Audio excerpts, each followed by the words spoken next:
हम कॉमनली कैसे पढ़ते हैं एनसीईआरटी को कि एनसीईआरटी रीड किया, खोला उसको, हमने रीड करना शुरू किया, पढ़ना शुरू किया, ठीक है, पढ़ना शुरू किया। नहीं पढ़ा जाता ऐसा भाई। एक पैराग्राफ पढ़ रहे हो, दिस नहीं पढ़ा जाता ऐसा।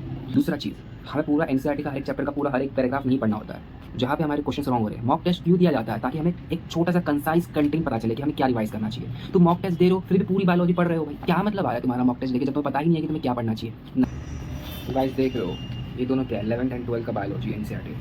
अगर मैं उसको बोलूँ कि बिफोर द 21 जून मैं इसको 3 से 4 बार रिवाइज करने वाला हूँ, तो क्या आप बिलीव करोगे? साथ ही मेरा फिजिक्स केमिस्ट्री चलेगा, तो क्या इट्स पॉसिबल? तो यस, इट्स पॉसिबल।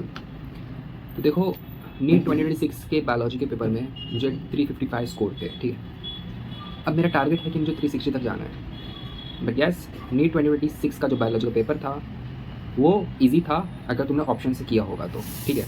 लेकिन वहीं पे अगर तुमने उसको क्वेश्चन रीड करके किया है तो ऑब्वियसली वो बहुत ज़्यादा लेंथी पेपर था। लेकिन जो ऑप्शन से करा है उसका पेपर बहुत जल्दी ख़त्म हो गया था। तो हमेशा बायोलॉजी पढ़ना इनफ नहीं होता है जब तक तुम्हारे पास स्मार्ट टेक्निक ना हो, स्मार्ट स्ट्रेटजी ना हो। तो ये दोनों चीज़ होना बहुत ज़रूरी है। Knowledge plus smart technique, smart strategy, ये दोनों होना बहुत ज़रूरी हो जाता है।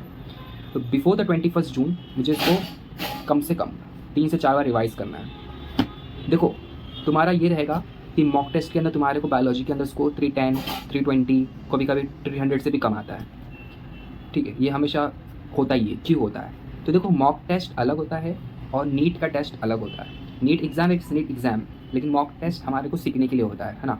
सीखने के लिए होता है। तो सीखना, इंसान कैसा सीखना चाहता है? थोड़ा डिफिकल्ट सीखना चाहता है। डिफिकल्ट सीखेगा जब भी जाके वो नीट का क्रैक कर पाएगा ना।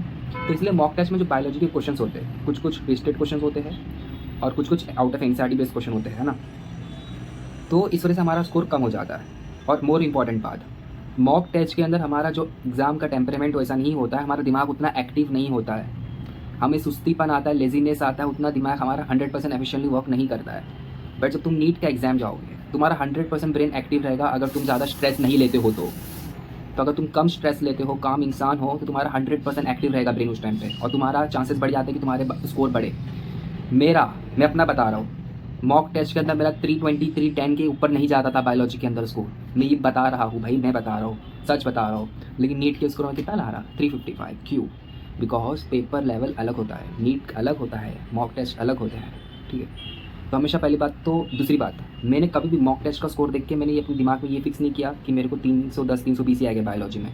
मैंने हमेशा अपने माइंडसेट में रखा कि भाई नीट के एग्जाम में मेरे को 350 आएंगे, 350 प्लस लाऊंगा मैं, और आया भी। Mindset is everything. Okay, mindset बहुत इंपॉर्टेंट हो जाता है। अभी हमें कैसे पढ़ना है, ये सब बातें तो हो गई।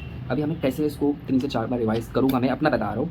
मैं तुम्हें कुछ सिखा नहीं आया हूँ यहाँ पे। मैं अपना बता रहा हूँ कि मैं कैसे करूँगा प्लान। तुम्हारे कुछ अच्छा हेल्पफुल लगे तो फिर तुम कर सकते हो, उसमें से कुछ चीज़ अपनी स्ट्रेटजी में डाल सकते हो, राइट। तो मैं कैसे करने वाला बताता हूँ। तो देखो, एग्जैक्टली बता रहा हूँ,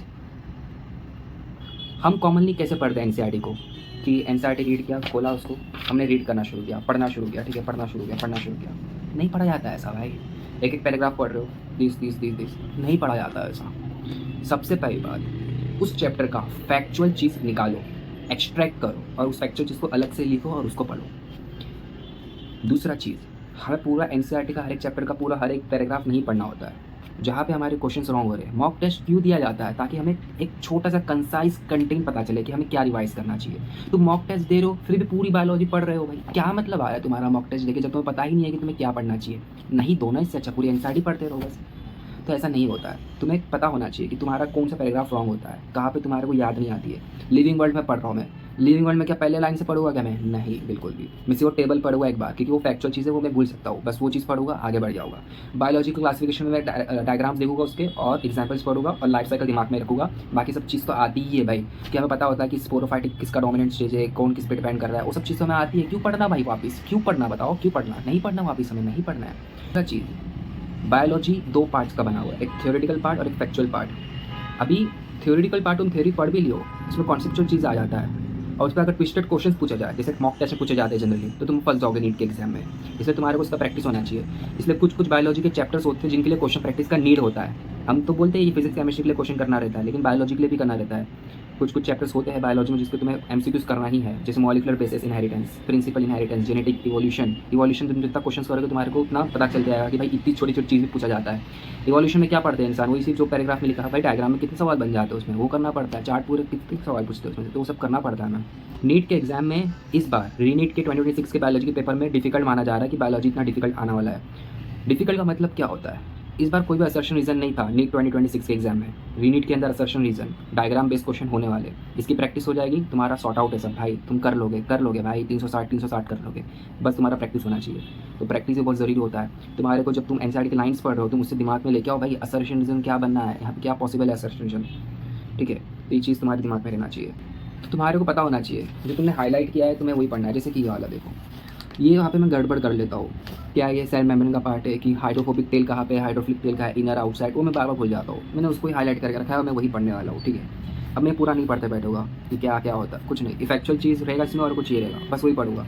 तो मेरा ये पैराग्राफ तुम्हारे को पढ़ने में 5 मिनट लग सकते हैं, या 5 मिनट समझ लेते, मेरे को इसको 1 मिनट लगेगा बस। तो कितना टाइम बचा मेरा, 4 मिनट बचा, बहुत टाइम है ये, ठीक है। ऐसे हर पैराग्राफ के लिए तुम्हारे इतना टाइम बचेगा तो तुम्हारे को कम से कम टाइम में रिवाइज होगा और मल्टीपल टाइम से रिवाइज होगा, समझ लेते। मेरे को इसको 1 मिनट लगेगा बस। तो कितना टाइम बचा मेरा, 4 मिनट बचा, बहुत टाइम है ये। कभी कभी लाइक तुम फ्री बैठे हो ना, तुम्हारे दिमाग में आना चाहिए माइटोकॉन्ड्रिया, क्लोरोप्लास्ट, तुम्हारे दिमाग में आना चाहिए भाई माइटोकॉन्ड्रिया क्लोरोप्लास्ट के बारे में क्या है, सेमी ऑटोनोमस ऑर्गन है, इनके अंदर डीएनए खुद का रहता है, सर्कुलर डीएनए होता है, 70 स्ट्रैंड आरएनए होते हैं वगैरह वगैरह, हाँ 70 राइबोसोम्स होता है इन सो।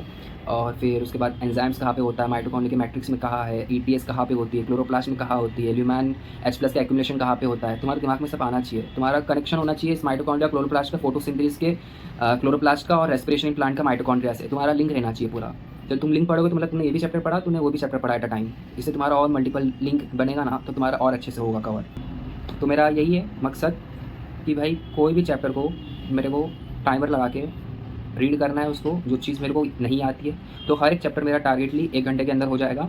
और कुछ मैंने स्पेसिफिक सेव्ड क्वेश्चन रखा था अपने क्वेश्चन प्रैक्टिस के ड्यूरिंग, उस क्वेश्चन को वापस देखूंगा कि कुछ क्वेश्चन होते हैं जो तुम्हारे को पूरा रिवाइज कराते हैं उस कॉन्सेप्ट का। तो जो क्वेश्चन तुम्हारे को पूरा रिवाइज कराते हैं कॉन्सेप्ट का, वो क्वेश्चन को करना है। सीक्वेंस बेस्ड क्वेश्चन करना है तुम्हें। सीक्वेंस बेस्ड क्वेश्चन का PDF मेरे पास होगा 11th बायोलॉजी का, तुम्हें चाहिए रहेगा तो मुझे मैसेज कर देना, कमेंट्स में बता देना, ठीक है। तो तुम्हें डायग्राम बेस्ड क्वेश्चन कर रहे हैं ना, तो एक्चुअली देखो तुम्हारे पास ना डायग्राम बेस्ड क्वेश्चन की एक PDF आती है, वो भी चाहिए रहेगा तो मुझे बता देना। उस डायग्राम में लेवलिंग छुपी हुई रहती है, तुम्हें वो डायग्राम को पहचान के करना पड़ेगा। देखो इस बार क्वेश्चन नहीं आया था डायग्राम बेस्ड क्वेश्चन, इस बार 2 से 3 क्वेश्चन प्रोबेबली आ सकता है जो तुम्हारा बायोलॉजी में डिस्कशन रैंक डिसाइड करेगा, ओके। तो बहुत इंपॉर्टेंट हो जाता है बायोलॉजी के डायग्राम।